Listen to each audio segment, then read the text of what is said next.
बिस्मिल्लाहिर्रहमानिर्रहीम। अस्सलाम वालेकुम, वेलकम टू माय चैनल दावत इस्लाम। मैं हूं आपका दोस्त शौकत अली ऑफिशियल। उम्मीद करता हूं कि आप सब लोग ईमान के आला दर्जे पे होंगे। सूरह अल तौबा के आयत नंबर 105 का तर्जुमा। और ए नबी सल्लल्लाहु अलैहि वसल्लम, इन लोगों से कह दो कि तुम अमल करो, अल्लाह और उसका रसूल और मोमिनीन सब देखेंगे कि तुम्हारा तर्ज अमल अब क्या रहता है, फिर तुम उसकी तरफ पलटाए जाओगे जो खुले और छुपे सबको जानता है, और वो तुम्हें बता देगा कि तुम क्या करते रहे हो। सूरह अल तौबा आयत नंबर 99। यहाँ झूठे मुद्दा ईमान और गुनहगार मोमिन का फर्क साफ साफ वाज़ेह कर दिया गया है। जो शख्स ईमान का दावा करता है मगर फिल वाक़या खुदा और उसके दीन और जमात मोमिनीन के साथ कोई खलूस नहीं रखता, उसके अदम इखलास का सबूत अगर उसके तर्ज अमल से मिल जाए तो उसके साथ सख्ती का बर्ताव किया जाएगा। खुदा की राह में सिर्फ करने के लिए वो कोई माल पेश करे तो उसे रद्द कर दिया जाएगा। मरे तो ना मुसलमान उसकी नमाज जनाजा पढ़ाएं और ना कोई मोमिन उसके लिए दुआए मग़फ़िरत करेगा, चाहे वो उसका बाप या भाई क्यों ना हो, बाखिलाफ उसके जो शख्स मोमिन हो और उससे कोई गैर मुखलसाना तर्ज अमल सरजद हो जाए, वो अगर अपने कसूर का एतराफ़ कर ले तो उसको माफ़ भी किया जाएगा,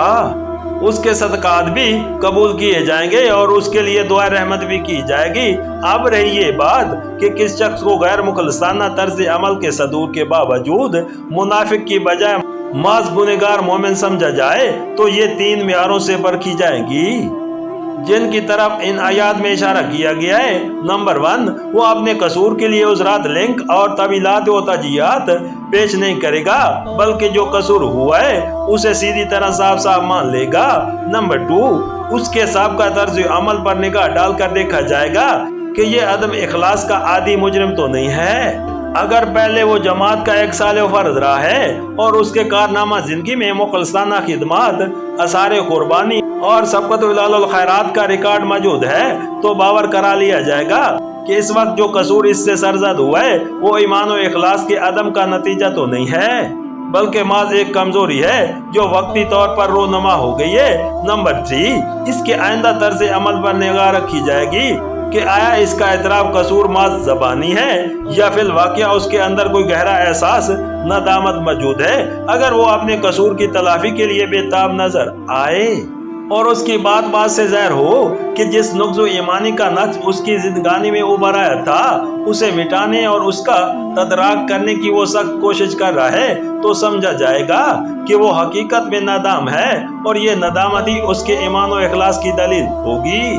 मुहद्दिसीन इन आयात की शान और नज़ूल में जो वाक़या बयान किया है उससे ये मज़मून ऐन की तरह रोशन हो जाता है। वो कहते हैं कि ये आयात अबू लबादा बिन अब्दुल मुंजिर और उनके 6 साथियों के मामले में नाजिल हुई थी। अबू लबाबा उन लोगों में से थे जो बैत उक़बा के मौके पर हिजरत से पहले इस्लाम लाए थे, फिर जंग बदर, जंग ओहद और दूसरे मार्कों में बराबर शरीक रहे, मगर ग़ज़वा तबूक के मौके पर इन पर नफ्स की कमजोरी ने गलबा किया और ये किसी उज़र शरीक के बगैर बैठे रह गए। ऐसे ही मुखलिस इनके दूसरे साथी भी थे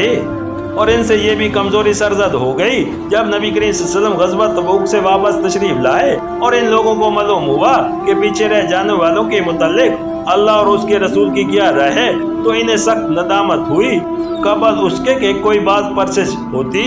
तो इन्होंने खुद ही अपने आप को एक सतून से बांध लिया और कहा कि हम पर ख्वाब ख्वार हराम है जब तक हमको माफ न कर दिया जाए या फिर हम मर न जाएं। चुनाचे कई रोज वो इसी तरह बेआबो दना और बेख्वाब बंधे रहे, हत्ता के बेहोश होकर गिर पड़े।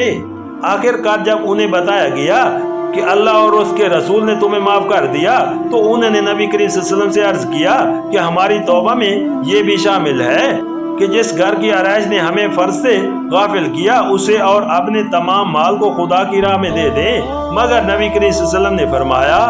कि सारा माल देने की जरूरत नहीं, सिर्फ 1/3 काफी है। चुनाचे वो उन्होंने उसी वक्त फी सबीलिल्लाह वक़्फ़ कर दिया। इस किस्से पर गौर करने से साफ मालूम हो जाता है कि खुदा के यहाँ माफी किस किस्म की कमजोरियों के लिए है। ये सब हजरात आदि गैर मुखलिस न थे, बल्कि इनका पिछला कारनामा जिंदगी इनके इखलास ईमानी पर दलील था। इनमें से किसी ने उज़रात नहीं तराशे, बल्कि अपने कसूर को खुद ही कसूर मान लिया। इन्होंने एतराफ कसूर के साथ अपने तर्ज अमल से साबित कर दिया कि वो वाकया निहायत निदाम اور اپنے اس گناہ کی تلافی کے لیے سخت بے چین ہیں۔ اس سلسلے میں ایک اور مفید نقطے پر بھی نگاہ رہنی چاہیے جو ان آیات میں ارشاد ہوا ہے، وہ یہ کہ گناہوں کی تلافی کے لیے زبان اور قلب کی توبہ کے ساتھ ساتھ عملی توبہ بھی ہونی چاہیے۔ اور عملی توبہ کی ایک شکل یہ بھی ہے کہ انسان خدا کی راہ میں مال خیرات کرے، اس طرح وہ گندگی جو نفس میں پرورش پا رہی تھی اور جس کی بدولت انسان سے گناہ کا صدور ہوا تھا وہ دور ہو جاتی ہے اور خیر کی طرف پلٹنے کی استطاعت بڑھ جاتی ہے۔ گناہ کرنے کے بعد اس کا اعتراف کرنا ایسا ہی ہے جیسے ایک انسان جو گڑھے میں گر گیا تھا اپنے گرنے کو خود محسوس کر لے، پھر اس کا اپنے گناہ پر شرمسار ہونا یہ معنی رکھتا ہے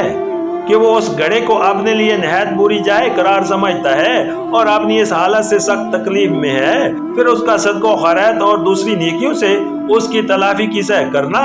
گویا گڑھے سے نکلنے کے لیے ہاتھ پاؤں مارنا ہے۔ سورۃ التوبہ آیت نمبر 100 اس کا مطلب یہ ہے کہ آخرکار معاملہ اس خدا کے ساتھ ہے جس سے کوئی چیز چھپ نہیں سکتی، اس لیے بالفرض اگر کوئی شخص دنیا میں اپنے نفاق کو چھپانے میں کامیاب ہو بھی جائے اور انسان جن جن معیاروں پر کسی کے ایمان و اخلاص کو پرکھ سکتے ہیں ان سب پر بھی پورا اتر جائے تو اس کو یہ نہیں سمجھنا چاہیے کہ وہ نفاق کی سزا پانے سے بچ نکلا ہے۔ سورۃ التوبہ کے آیت نمبر 106 کا ترجمہ، کچھ دوسرے لوگ ہیں جن کا معاملہ ابھی خدا کے حکم پر ٹھہرا ہوا ہے، چاہے انہیں سزا دے اور چاہے ان پر اثر نو مہربان ہو جائے، اللہ سب کچھ جانتا ہے اور حکیم و دانا ہے۔ سورۃ التوبہ آیت نمبر 101 یہ لوگ ایسے تھے جن کا معاملہ مشکوک تھا، نہ ان کے منافق ہونے کا فیصلہ کیا جا سکتا تھا نہ گنہگار مومن ہونے کا۔ ان دونوں چیزوں کی علامات ابھی پوری طرح نہ ابھری تھی، اس لیے اللہ تعالیٰ نے ان کے معاملے کو منتبی رکھا، نہ اس معنی میں کہ فی الواقع خدا کے سامنے معاملہ مشکوک تھا،